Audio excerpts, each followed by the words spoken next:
The rain was cold, sharp like needles, falling hard from the gray alien sky. She walked barefoot through the mud, her long robe torn, soaked, and heavy. Her legs trembled. Her hands held her belly gently, as if to protect something precious inside. She was not human, but her face was filled with fear, pain, and something deeper hope, maybe, or desperation. Lightning flashed above the broken trees, lighting up a small structure in the distance.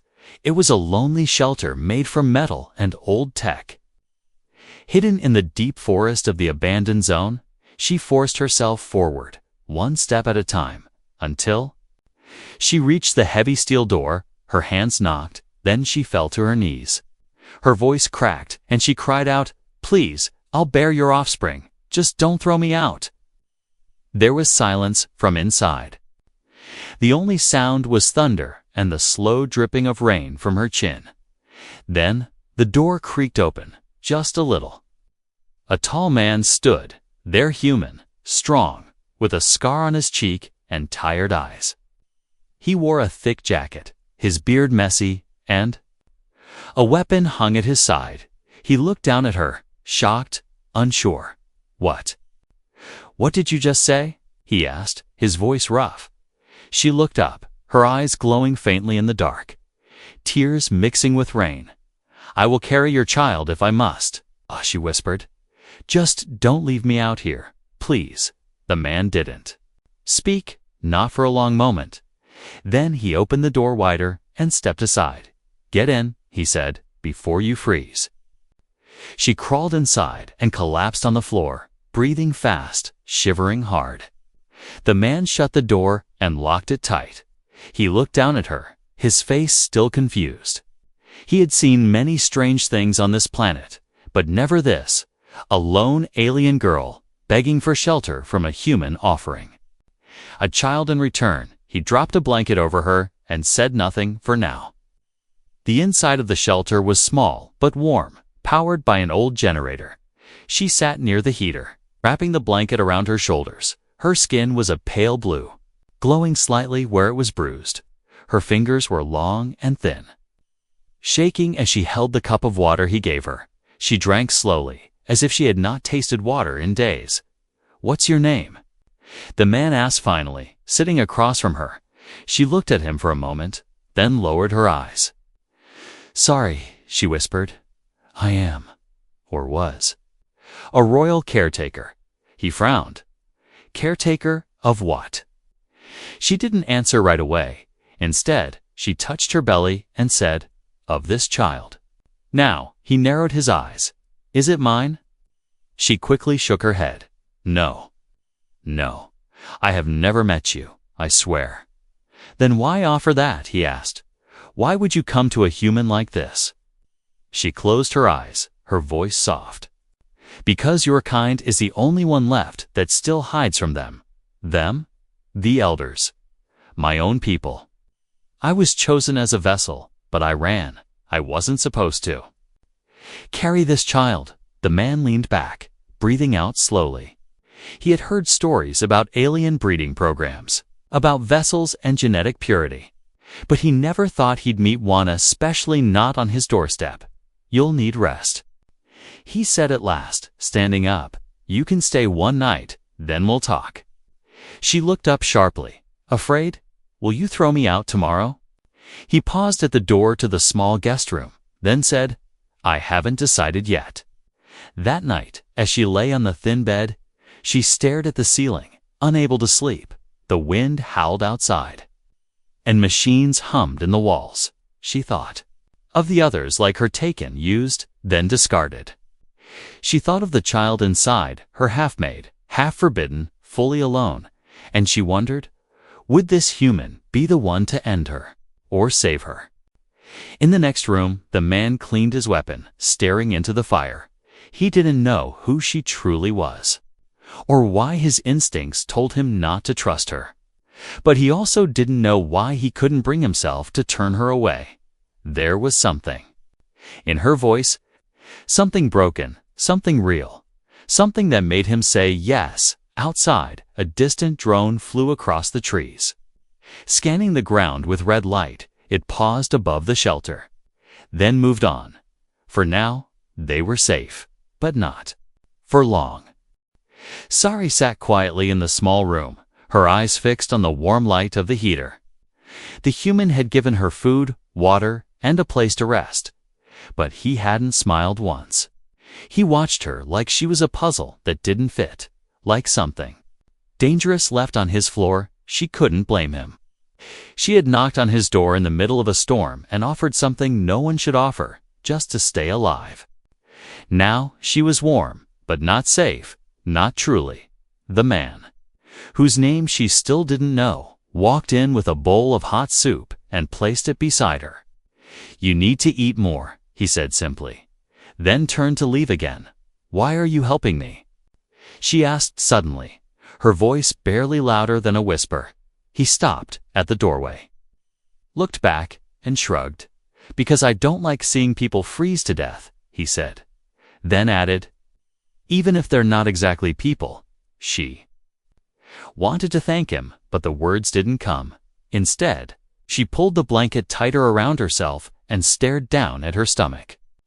The warmth of the soup made her sleepy, but her mind stayed awake. Afraid of what would come next, she had lied, not completely, but enough. She hadn't told him about the full truth of what was growing inside her. She hadn't told anyone. If he found out, he might turn her in just like the others did. They all said the same thing: "You're a danger," but she didn't feel like a danger. She just felt alone. That night, she woke up to the sound of movement. At first, she thought it was the human, but then she felt it. The soft pulse under her skin, like something stirring inside her belly. Her hands flew to her stomach, and she gasped. "No, not now. Please, not yet," she whispered. She stood up and looked around the small room, searching for something, anything, to ease the pressure. Then she saw it. The mirror near the corner, cracked and dusty. She stepped in front of it, lifted her shirt, and froze. A glowing mark had formed just below her ribs. A soft golden light that pulsed with every breath. It wasn't supposed to appear so soon. She panicked, covering it quickly with her hands, then her shirt. She knew what the mark meant. Every scanner would now detect her. Her time was running out. Behind her, the door opened, and the human stepped in. Holding a datapad, he saw her reflection in the mirror and paused. "What's that on you?" he asked slowly, eyes narrowing. She didn't answer, her mouth dry. He stepped closer, Kay's voice firmer. "Show me." She turned slowly, knowing it was too late to hide it. She lifted her shirt just enough, and the golden light lit up the room. The man stared at it, then at her face. "You said you were just a caretaker," he said coldly. "I am," she whispered. "But this wasn't supposed to happen." He walked away from her, thinking, then stopped and looked at her again. "Whose is it?" he asked. She lowered her head, her voice breaking. "I don't know. Oh. It was taken from a forbidden lab. I was chosen without consent. And when I found out, I ran." The man looked at her long and hard, trying to find a lie in her words. But all he saw was fear and sadness. He sat down slowly and rubbed his face. "This is bigger than I thought," he muttered. "Why me? Why did you come here?" "Because humans don't report everything," she said. "Your kind doesn't always follow the rules." "That's not a compliment," he replied, but his tone was softer now. "I had nowhere else to go," she said. "If they find me, they'll rip it out of me, then kill me, and if I keep you," he asked, "they'll come after me too." Outside, something buzzed faintly. A red light flickered in the sky above the trees. The man stood up and ran to the window, then cursed under his breath. A drone was sweeping the area military grade. Fast, silent, deadly. He turned back to her, grabbed her hand, and pulled her into the other room. "Get in the floor hatch," he said, opening a trapdoor covered in crates. "What?" she gasped. "Why?" "Just do it," he snapped. They won't see you under the metal. She slid inside without another word. Curling into a ball as he sealed the hatch above her, she heard footsteps above. The sounds of him pacing, then silence. A scanner. Wind just outside the walls, slow and searching. Her breath caught, heart racing. She could feel the child inside her moving. Sensing danger, the light from her mark faded slowly, as if it too was afraid. After several minutes, the sound of the drone faded, then disappeared. The hatch opened again, and the human looked down at her, his face hard, but his eyes uncertain. "You're lucky they didn't scan deeper," he said. "But this place isn't safe anymore." She climbed out, shaking, and asked, "What now?" He looked at her, at the mark, and then said, "Now you tell me everything, or we're both dead." She nodded slowly, knowing she had no more secrets to keep. But she also knew that if he truly understood what was inside her, he might not want to protect her at all, and then she'd be alone again, or worse, hunted. The sun had not risen for days on that part of the world. A gray sky covered the land. Cold wind whispered through broken branches. Inside the shelter, the human stood near the window, watching for any sign of return. He hadn't spoken much. Since the drone passed, his rifle stayed close, and his eyes never stopped moving. But now, he finally turned to her, his voice calm but firm. "Show me the mark again." Sorry hesitated. Her hands gripping her thin robe tightly, she sat near the heater, her face pale from fear and exhaustion. "I told you what it means," she whispered. "Why do you want to see it again?" "Because it's not just a mark," he said. "It's a beacon. Beacons can be tracked." Slowly, her hands moved to her stomach. Lifting the fabric, the golden light returned. Soft but steady, glowing like a heartbeat under her skin. It wasn't a tattoo or a wound. It was alive, pulsing. He stepped closer, staring down at it with troubled eyes. "I've seen tech like this before," he muttered. "Bioseals. Made by the elders. You were a vessel, weren't you?" She nodded, her eyes full of shame. "I didn't choose this," she said. "I was taken from the palace during the selection. They gave me injections, treatments, told me it was an honor. But I never agreed." The human sat down. On the other side of the room, his expression unreadable, "Is the child inside you alive?" He asked slowly. She looked away, whispering, "Yes." "And is it dangerous?" "I don't know," she said, her voice trembling. "I've heard stories. The ones who were born in secret. They were faster, stronger, but no one ever got to raise them. They were destroyed before they could grow." He rubbed his face, silent for a moment. Then he asked the question she feared the most. "Why didn't you just get rid of it yourself?" She flinched, then spoke in a soft, shaking voice. "I tried, but the moment it moved inside me, I knew it was alive. It didn't feel like something made in a lab. It felt like a heartbeat. I couldn't do it. He didn't." Answer, not right away. Instead, he reached for his datapad and pulled up an old map of the zone. "We need to move," he said finally. "Now, but..." "The rain, the cold, the drones," she protested. "They're looking for you." "Sorry," he replied. "They'll come back, maybe with soldiers next time. You can't stay here." He began packing quickly rations, medical gear, a few tools, and his rifle. She stood there, frozen, not ready, not strong. But knowing she had no choice, as she stepped outside with him, the cold hit her again like knives. She stumbled, and he caught her arm. "You okay?" She nodded weakly. "I'm not strong enough for this," she admitted. He looked at her, then at her belly. "You don't have to be strong," he said. "You just have to keep going." They walked through the wet forest, heading east, where abandoned tunnels lay beneath the hills. It was the only place where scanners couldn't reach. But it was far, and time was short. Each step was harder than the last. And her body ached with every breath. She tried not to slow him down. But he noticed her pain. Without a word, he lifted her into his arms and carried her through the mud. She clutched his coat, silent, stunned. "Why?" she whispered. "Why are you helping me?" He didn't answer.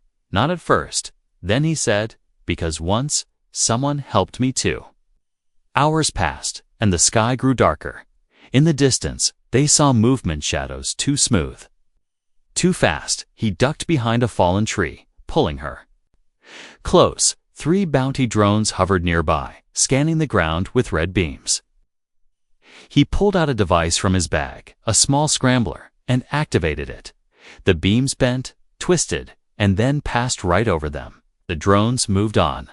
Unaware, she exhaled shakily. That was close. He nodded. Too close. They continued toward the tunnels. Hearts racing, feet sore. Finally, they reached a collapsed opening. Metal and roots covering the way down. He cleared the path with effort, then helped her inside. The tunnels were dark, wet, and cold but safe. For now, he lit a small lamp, and they sat down against the wall. Both exhausted, she rested her head on his shoulder, eyes heavy. "Do you still think I'm dangerous?" she asked quietly. He didn't look at her, but his voice was softer now. "I think the ones chasing you are more dangerous than you'll ever be."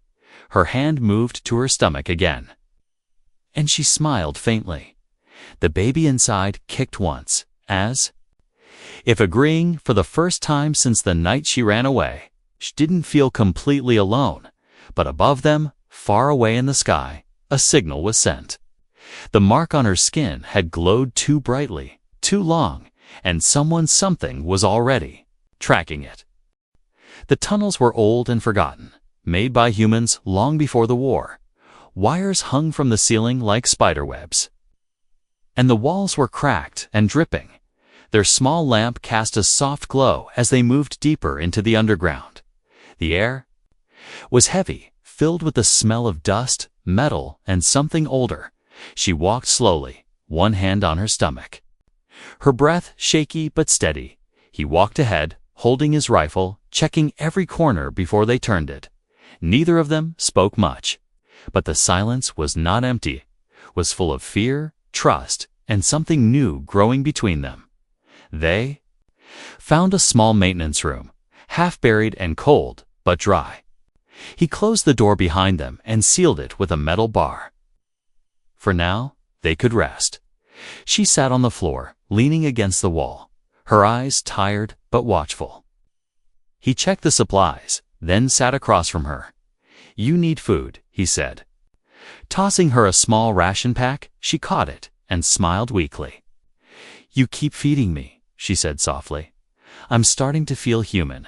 He didn't smile, but his voice was lighter. "Let's not go that far." They ate in silence, chewing slowly, listening to the sounds above, quiet, distant, but never gone. She looked at him carefully. His face hard but not cruel. There was kindness in him, buried deep, guarded like a weapon. She decided to ask, "What happened to you?" He raised an eyebrow. "You talk like someone who's been running your whole life." She said, "What made you come to this planet, this place?" He was quiet for a moment, then said, "I used to be a soldier. Earth sent me here during my Slacido. During my Mycedo, use in my sexture. You want to rude Mycedo, long-lasting color." She said, "What made you want Mycedo?" "Cedo want Mycedo. You want Mycedo, want to make Mycedo court. You want to see Mycedo. It's see Mycedo. I pretend. I come miss, I kapunda love. By belai to see kai, it is I see you, a sigai gamab, who we answer me, it's seek cas glad, sits to cut eat plug we I kais sit in it's it me, I sit al pup isk to bit to the vate I could ask graded as to the biscuit at the wits syndicate sense said that so the six. The conflict with the elders, we were told it would be quick, but it wasn't. She waited. Knowing there was more, I lost my unit, he said. They died protecting a village. The command told us the village was not worth saving. But we did it anyway. They never forgave us for disobeying, so I stayed behind. Left the army, built that shack you found, and waited for the war to forget me. She didn't say anything at first. Then she whispered, "You saved lives. You were not wrong." He looked away, uncomfortable. "Maybe," he said, "but now I'm hiding, same as you." They rested for a few hours, taking turns keeping watch. Her body ached more each day, the child growing fast. She was not sure how long she had. Left before it came, suddenly, a soft buzz echoed through the tunnel far off. But getting closer, he jumped to his feet, grabbing his rifle. She stood, too alert. "Scared? What is it?" Sounded like a ground scanner. He said, "It's Searching for power signatures, she panicked. "My mark. It's glowing again." He turned to her quickly. "Cover it. Block it with metal." She pulled a piece of broken panel from the wall and pressed it against her skin. The glow dimmed slightly, but not enough. He pulled a wire from a nearby panel, stripped it, and wrapped it around the metal. Electromagnetic interference, he said, might mask the signal. She looked at him with wide eyes. "You really are a soldier." He gave a grim smile. "I learned a few tricks." The sound outside grew louder, then paused. A red light flickered under the door. Silent and deadly, they both held their breath, not moving. Then, without warning, a soft thud came from above. Something was digging. "They're sending in crawlers," he whispered. "We have to go." Now they ran, moving fast through the dark tunnels, using old maps in his head. She stumbled once, and he caught her. Lifting her without slowing down, she could hear her heart beating. Not just her own, but the second one inside her. It was strong, alive. Pushing her to survive, they turned left, then right. Moving through tight corridors filled with broken machines and rusted rails. Suddenly, a flash of light behind them, one of the drones had found their trail. He dropped a smoke flare and fired his rifle once, sending sparks and debris into the air. The drone's light blinked out, but it wasn't alone. They were being hunted now. Properly, they burst out of the tunnel exit, covered in dirt and smoke. Gasping for air, ahead was open wasteland, sharp rocks and broken metal towers from an old mining zone. No trees, no cover, just sky and silence. He looked around, desperate. "There," he said, pointing at a small structure far in the distance. "Old cum station. If we can power it, we can send a fake signal, make them think we went the other way." She nodded. Not because she believed it would work, but because she believed in him.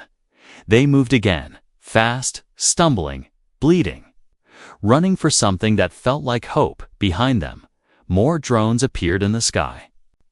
Silent but sharp, she knew this was the edge now. Either they would escape, or everything would end here. She looked at the human beside her, dirt on his face, eyes full of fire. He had no reason to protect her. But he did, again and again. She whispered to him as they ran, "If we make it out of this, I will not forget." He didn't answer, just tightened his grip on the rifle. But inside, something had already changed. He wasn't just protecting her anymore. He was fighting. For her and for the life that had not yet opened its eyes. The wind blew across the wasteland like a blade. Dust rose around their feet as they ran toward the old cum station. It was half buried in rubble. Its antenna snapped, windows shattered, but it still stood, a ghost from a war long forgotten. The human kicked open the side door and helped Sari inside. She nearly collapsed, her body shaking, sweat on her forehead. He laid her down on the metal floor gently, then turned and locked the door behind them. "We're out of time," he said, breathing hard. "They saw us."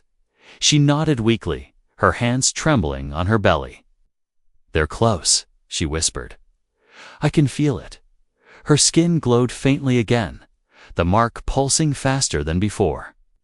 It was reacting to something: fear. Danger, or the child, maybe all of it. He rushed to the dusty control panel, brushing off years of dirt and rust. The lights flickered as he rewired the main battery and powered up the screen. "Come on, old girl," he muttered. Just one more signal. The system buzzed. Then came to life, glowing dim orange. He typed fast, pulling up satellite commands. "I'm creating a fake escape path," he said. "They'll think we went west toward the Dead Valley, and we're not." She asked, still breathing hard. "No," he said. "We're going underground again. There's a maintenance shaft behind this building. It goes straight to the outer rim." Suddenly, a voice came from the screen, robotic and cold, unauthorized. "Access detected." He froze, staring at the monitor. "What is that?" she asked, fear rising in her voice.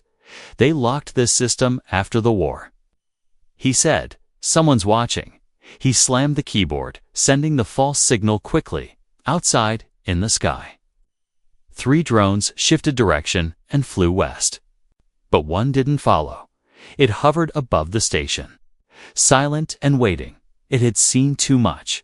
The human turned off the power and ran to the back wall, ripping away a metal panel. Behind it was a narrow crawlspace full of wires and dust. "This way," he said, reaching for her. She tried to stand, but cried out in pain, her legs folding under her. "It's starting," she gasped. "The baby. It's coming." He stared at her, panic in his eyes for the first time now. She nodded, tears rolling down her cheeks. "I can't hold it anymore." He looked back at the wall. Then, outside, "We don't have time," he muttered, then picked her up again. "Hold on," he said, "just a little more." He carried her through the crawlspace into the hidden shaft.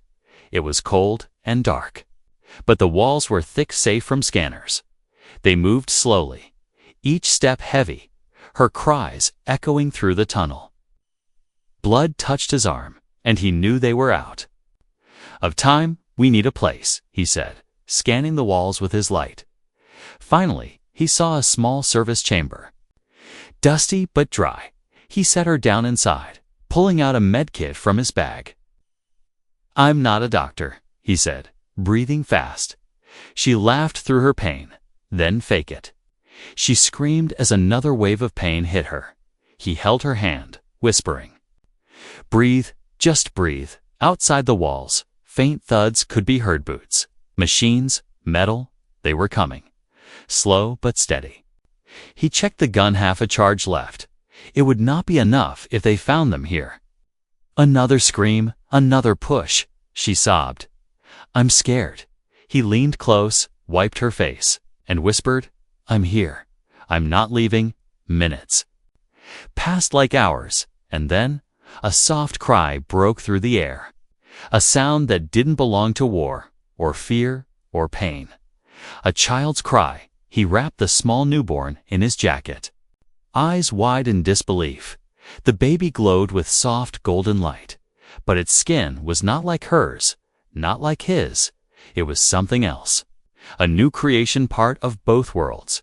She looked at the child with shaking hands, her face full of shock and love.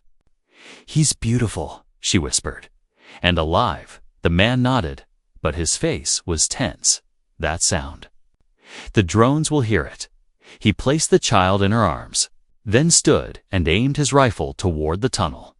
The footsteps were louder now. 1, 2, 5 bodies, maybe more. His finger rested on the trigger, his eyes focused, but his mind was somewhere else, not on death, not on survival, but on the woman behind him, and the child she brought into a broken world. Then from the tunnel came voices, speaking in a language he didn't understand. One of them said clearly in human tongue, "Give us the vessel, and we'll let you live." He didn't answer. He raised the rifle and whispered under his breath, "You'll have to go through me first." The tunnel went silent. Only the sound of the newborn's soft breathing filled the small room. The man stood near the entrance, rifle ready, his heart beating hard inside his chest. Sari held the baby close to her chest, her arms trembling. Her skin glowing faintly, she whispered gently to the child, rocking him even while her eyes filled with fear. Outside, heavy boots moved again, slow and steady. The voices spoke in sharp, clipped words from her language. They were elders' guard-strained killers. With no mercy, they knew she was here. And they would not leave without her, one of them.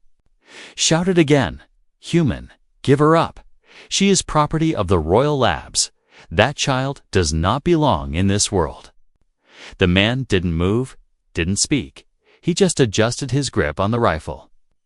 Eyes narrowed. Inside the room, Sari shook her head, whispering, "They'll kill him. They'll kill me." The baby let out a soft cry, and she held him tighter. The light from his skin grew brighter for a second. A soft wave of warmth filled the room. "Like a breath of life," she gasped. "He's different. He's trying to protect us."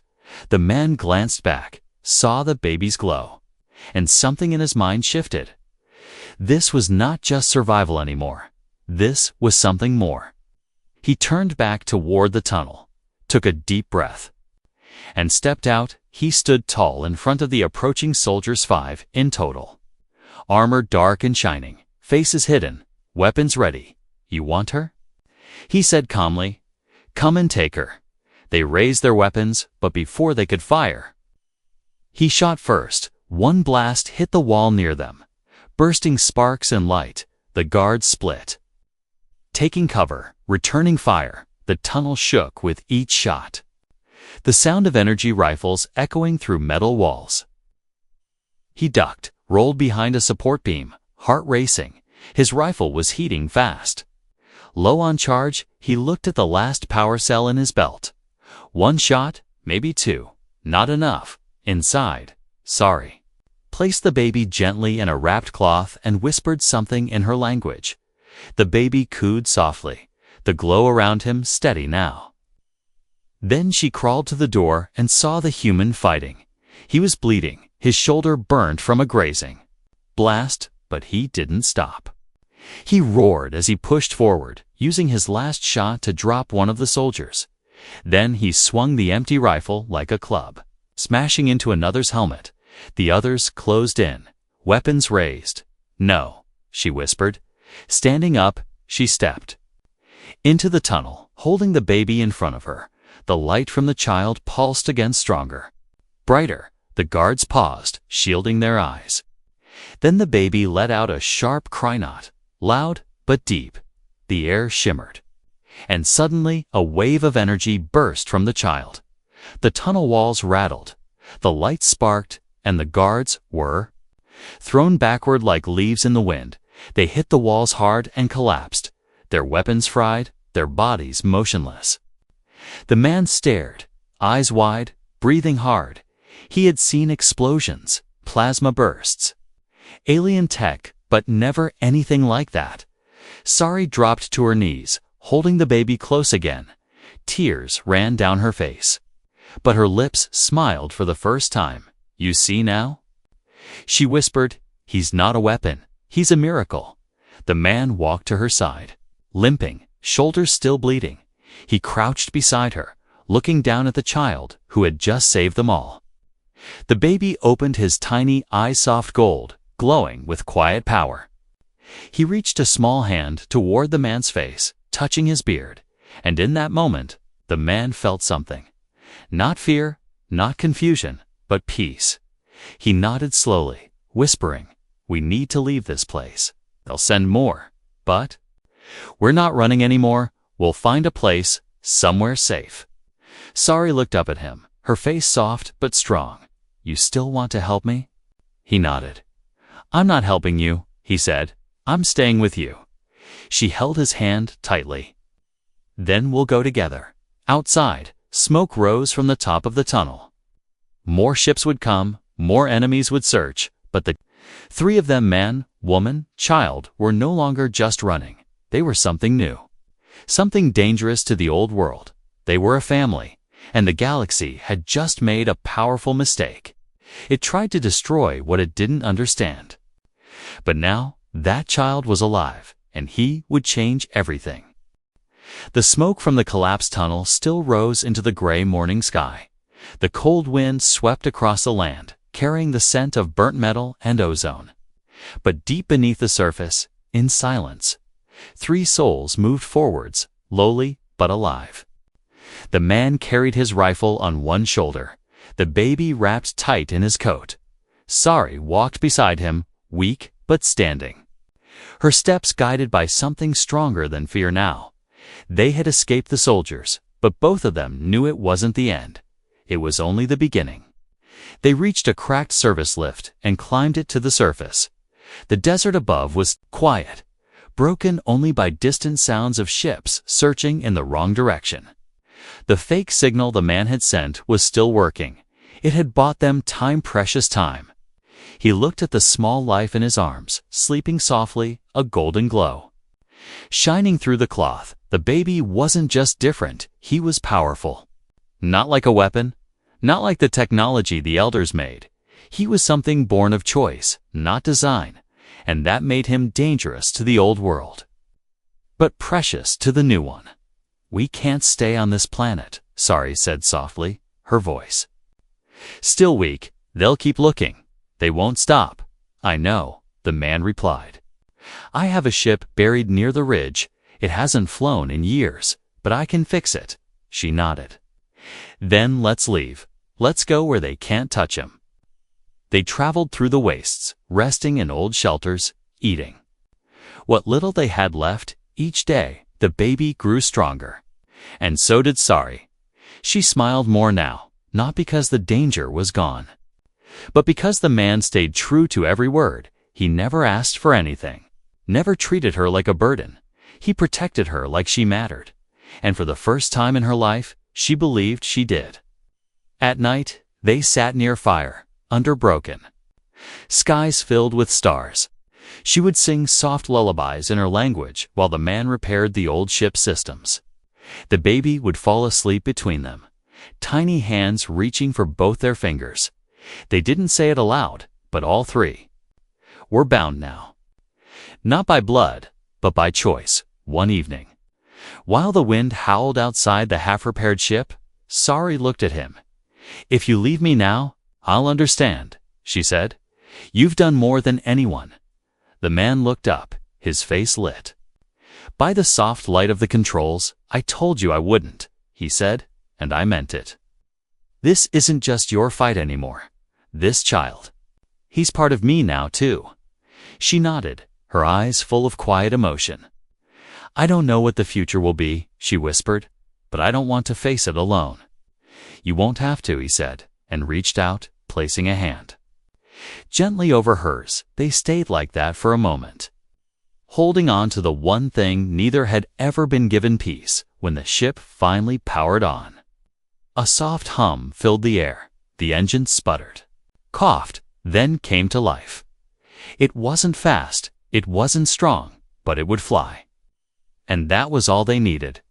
They launched under cover of night. Flying low through the clouds, the sensors blinked with warning lights. Patrol ships nearby, unknown objects ahead, but the baby opened his golden eyes once more.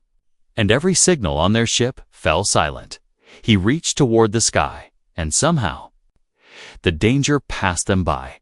The man just stared at him, then said with a low chuckle, "Remind me never to argue with you, kid." Sari laughed softly, holding the baby close. She leaned her head on the man's shoulder as they flew, not toward a perfect life, but toward a life they had chosen together. Somewhere far above, in hidden towers, the elders spoke in fear. Reports of a child born of human and royal seed escaped, protected by a human male.